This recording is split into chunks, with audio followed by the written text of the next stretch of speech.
Welcome back. Today we'll be doing a deck profile of something that's a little more special to me. We got Fujumi Fantasia Bunko. Um, the set is actually going to be coming out in the English version on Friday, but I bought into the set in JP thinking that we weren't going to get this, and realistically, we probably weren't. But because we showed up enough support, we were able to show them that we did want this. Now, this is going to be a bit different than other decks, as I tried to. Well, one thing I built this off of 6 boxes or so it's a nice little fun budget build. Of course, now that it's coming out to English, I'm getting a lot more of the cards, and we'll do maybe a little more standard deck profile for this. But I wanted to focus on two series that I really like. Full Metal Panic, which really did not get many good cards. It has some interesting cards, but they require a lot of workarounds, and if your deck's working around them, then you're really compromising a lot of the good stuff that this set has. And High School DXD, because come on, you gotta enjoy the old pie dragon. So we're gonna go go to the deck. So our main colors are red and green. We do splash a little bit of blue, but nothing too relevant. First we got for this Rin, she is just a clean cut, so when she reverses the battle point, you can tap one of your characters and move it to the back row. It's only 2,500, which is not super big, but we have ways of making this incredibly huge throughout the entire game. And this card is very strong with our other cards. Lets us reuse a lot of our powerful on attack effects, or just our really good field removal. Next, we'll play 3. This guy, um, yeah, he's pretty good. So on attack, you can look at the top 2 cards, keep one on top, and ditch the other. So it lets you dig towards your climaxes, which are very important in this deck. And he also has the effect where you can discard a card to grab a Fujumi Bunko character from your clock to your hand. And then you just clock the top card. So it's a clock filter. It's pretty strong. It's used a lot in 8 standby. But for this deck specifically, we really do appreciate both of its effects. So just 3 of those. Nothing too out of the ordinary so far. Next, we got the Spice. We got 3 copies of this Issei and Rias. So on attack, it gives plus 2,500 to any character. So it can give itself the power. It can give the clean cut the power. So you can have a 5,000 power clean cut with climax on top. You can make that a 6k. Really strong. This card also makes really great side attacks later in the game, where you can just make, because we have cards that modulate soul. So if you want this card to live to jump block, you can have it do that, and it helps to break boards. Also has really powerful art. Next, we play 2 Kurumu. So on play, you can top check, keep it, or mill it. So it helps us make better brainstorms. And then on play, pay 1, clock yourself to salvage a Fujumi Bunko, so it's not level restricted. I'm playing 2 of this just because I really wanted to make the next card work, and 4, this kind of profile is always good, which is the Kaname, and Sosuke. So when it's sent to waiting room, so This is a good turn 1 card if it somehow dies, and you can really benefit from the effect. When it gets into waiting, you can pay 1 clock. Search your deck for a character who is your level or lower, and is cost 0, and you can play it on stage rested. Really unfortunate that they nerfed the crap out of this card, because there's cards in other sets that do the same thing but aren't rested. Has good art, has really powerful SR art, but I'm saving buying foils for when this comes out in English, because Full Metal Panic's great. Our main 2 targets are the Brainstorm. So it's just a pay 1 tap self search Brainstorm. And I'm pretty sure I don't really pay attention to the power gaining effect, but when you trigger Climax, you give something 1,000. Not bad. Can randomly come in fringe use. But we really appreciate the searching and deck thinning, because the deck can get access to its waiting room pretty easily, especially from the crew move from earlier. And if we already have the Brainstorm, we get this card, which is crazy. So on play, you can top check and keep it on top or mill it. Very good. Another card that assists in making 5-card Brainstorms. And then when you play a Climax, you can return this card to your hand and give a character +1 soul. So one of the cheesy things you could do is, if you need a chump blocker for next turn, you can give the Issei from earlier the +1 soul. You can side attack with it, give something else power, and do some really crazy combos.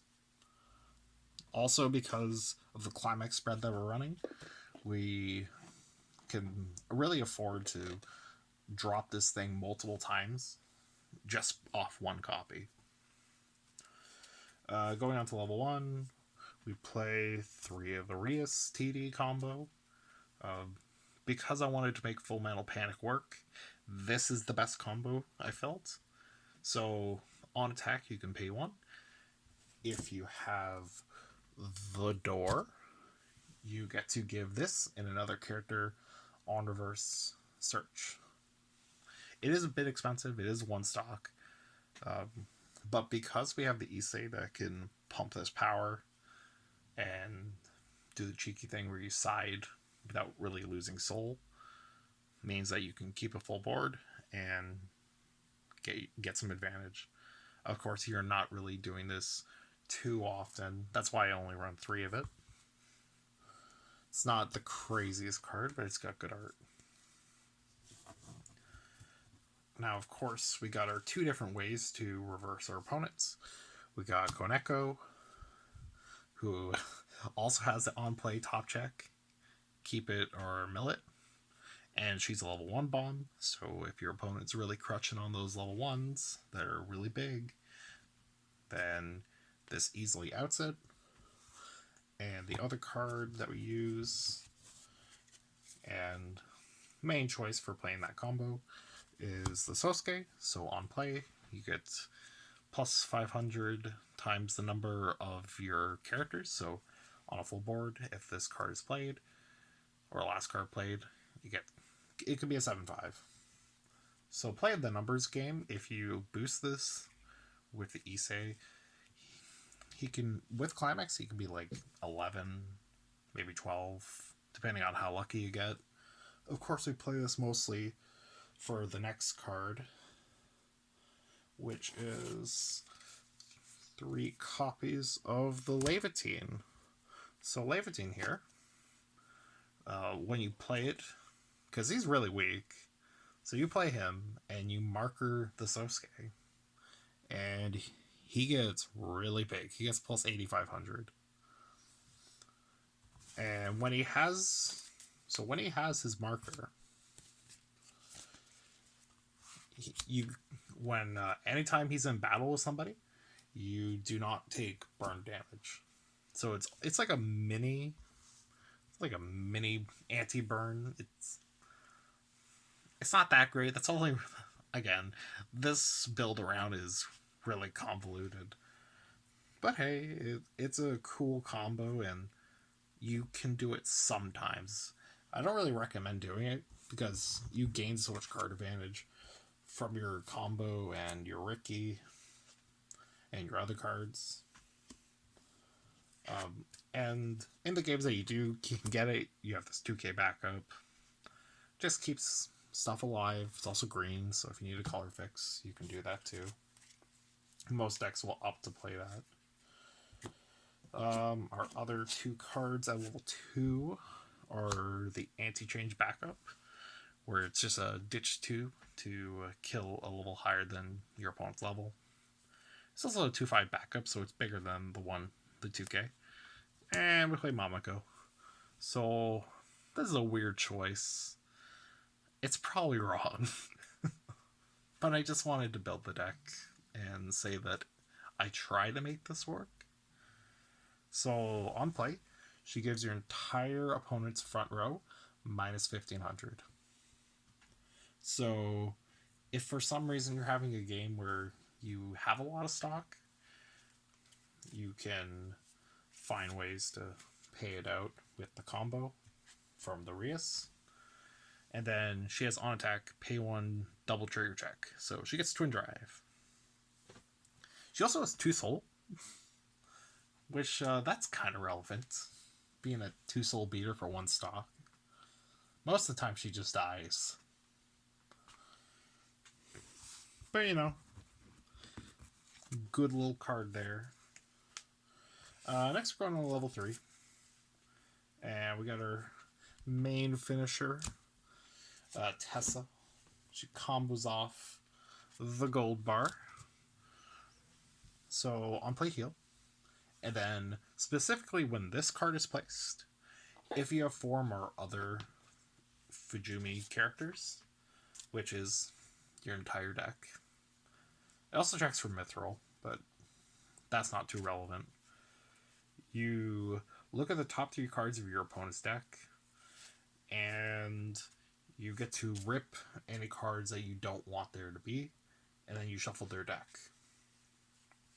Now, what's important about this timing is that if you have this card and you use all these effects first, you can, after all these have resolved, you can bounce this to hand.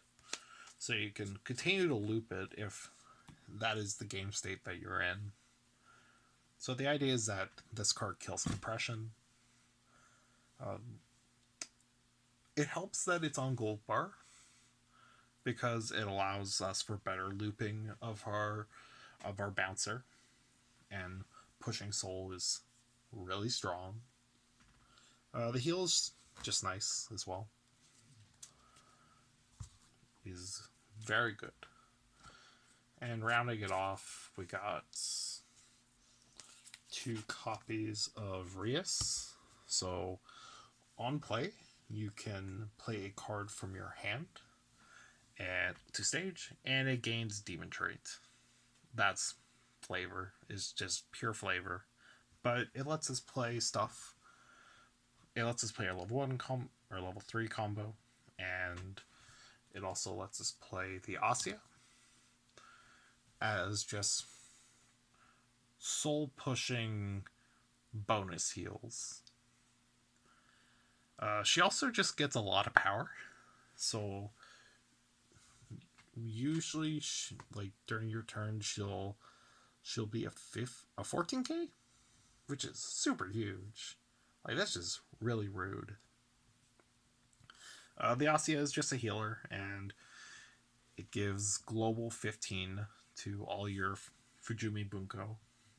It's also the centerpiece of the 8 standby deck, but we do not run standby because it doesn't work too well with any of the cards in the deck. And obviously 8 standby is its whole own beast. But if you were playing the standby, she would be given a lot of power. Also, just some games, the Asya just makes everything so huge that it doesn't really matter. You can kind of just wall up using the Asya in the back row, if that, or with the Levitine if you're able to do so. If it's the kind of game where you can play all three of them and just slam the healer in the back row. And our climax are just gold bar and door. So it's just a pretty nifty deck. It does some very crazy things and can compress itself very easily. You don't need... The stock crunch isn't too heavy, so getting stock swap isn't horrible. And it's just a really fun deck. Now, would I bring this to a regional? Probably not. It's more of a something you play with your friends. Of course, with everything going on, it's hard to do that. But it's always... You always gotta stay on the bright side of that kind of stuff. Also, Day Live is in this set. I don't know if I said that, but that's coming out pretty soon as well on the Japanese side. Hopefully that comes out in English. That'd be very good. I got a good friend who really waifus a certain character. Not Kurumi. You'll just have to guess that. So next time, after opening everything, I might just try building another Fujumi deck and showing it off. So I hope you've enjoyed. Have a good day.